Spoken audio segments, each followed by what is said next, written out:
sun tashi za su kai ma masu shanu abincin akan mashin. Ba wani fada ba wani abu bane ya faru, an kwanta masu yanzu a cikin wannan shekara mun rasa mutane 19 a wurare guda ɗaya, kuma a wajen ta sector 60 kuma ba abin da aka yi a wajen.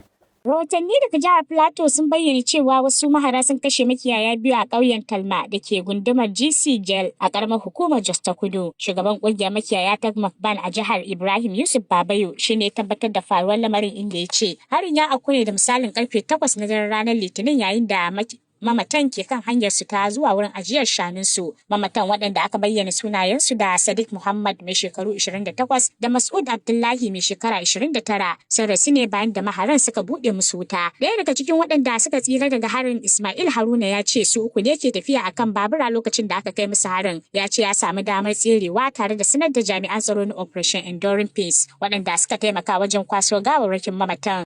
Abin da ya faru, mun tashi daga gida za mu je wajen shanu, shi ne sai aka tare mu a hanya, aka harbe, akwai wanda suka mutu, su biyu ne kuma na tsira. Shugaban Miyatta Allah na karamar hukumar Bassa Yau Idris ya ce makiyaya na fuskantar matsaloli da kalubale wajen gudanar da harkokin kiwo a wasu sassan jihar Plateau, yana mai cewa ana yawan kai musu hare-hare. Kowane lokaci wannan wurin ana kashe mana yara, kuma abin mamaki ba abin da gwamnatin kasa ta ɗauka a wannan bangare. Babu wani security da yake wannan wurin. Mu abin yana babu mamaki. Kowane abu ya tashi sai a ce Fulani su ne yan ta'adda, wanda kowane lokaci mu ake tabawa ba tare da hakkinmu ba. Sai a zo a kashe mana dabbobi, a kashe mana yara, ba mu samu yi magana ba.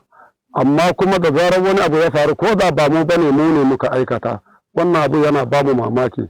Kuma mu abin da muke gani, muna roƙon gwamnatin jihar Plateau daidaita mutane, kowane mutumin da yake Plateau ɗansa ne. Ba wani wanda aka cewa wai wannan kabila kaza ne, wannan kabila kaza ne, duk muna karkashinsa ne. Ɗaya daga cikin mahaifin wanda aka kashe, Mas'ud Abdullahi mai suna Abdullahi Hassan, ya ce ya zama dole gwamnati su ɗauki mataki a kai. Bai sani ba. A yi hakuri, dukkan munin da ka sani ƴan uwanmu ne, dukkan ƴan uwan juna ne. Ba wani daban a ciki, amma don Allah gwamnati ki taimaka ku san me yake tafiya kan wannan al'amari. Abin ya yi yawa, don Allah don annabi, in zai je da shugaban kasa ma a gaya masa don Allah ya ɗauki mataki akan wannan al'amura. Ba zan iya cewa akwai wata saboda mu ba zan iya cewa za mu ɗauki mataki akan al'amarin da ya faru ba. Allah ne da komai, mun riga mun dawo mu Ubangiji. Haka kuma wata yar uwa ɗaya daga cikin mamatan mai suna Ramatu Abubakar ta bayyana alhininta kan lamarin, inda ta ce ana yawan kashe musu yan uwa ba tare da an samu fita mai ɗorewa daga gwamnati ba. Amma a gaskiya wannan abin ya kai mu makura yanzu. Har ga Allah abin da ake mana ba kai, yara in sun je kiwo ba a bar su ba, yara in sun je neman sana'ansu ba a bar su ba, sai a ta kashe mana su a wannan wurin. To yanzu abin da muke so gwamnati ta nemi matakin da za ta ɗauka mana mu Fulani. Rokon da muke yi a kai mun kai kuka gun gwamnati, amma tun da a nasa bangaren har da dutsen kura har da bako ya yi kira ga gwamnatin tarayya da gwamnatin jihar Plateau ya dauki matakan gaggawa domin magance matsalar rashin tsaro kafin lamarin ya ƙara muni. Gwamnati don Allah ta dinga ma Fulani adalci. Menene adalci? Saboda menene abin da aka ma wancan ai ma wannan. In wanda doka ya kama yi mishi doka, amma dokan Fulani ne gaskiya daban ne ta wani gefe. Akwai waɗansu lokacin Fulani wani gefe gaskiya ba mu jin daɗin dokoki, wani gefe waɗansu hukumomi.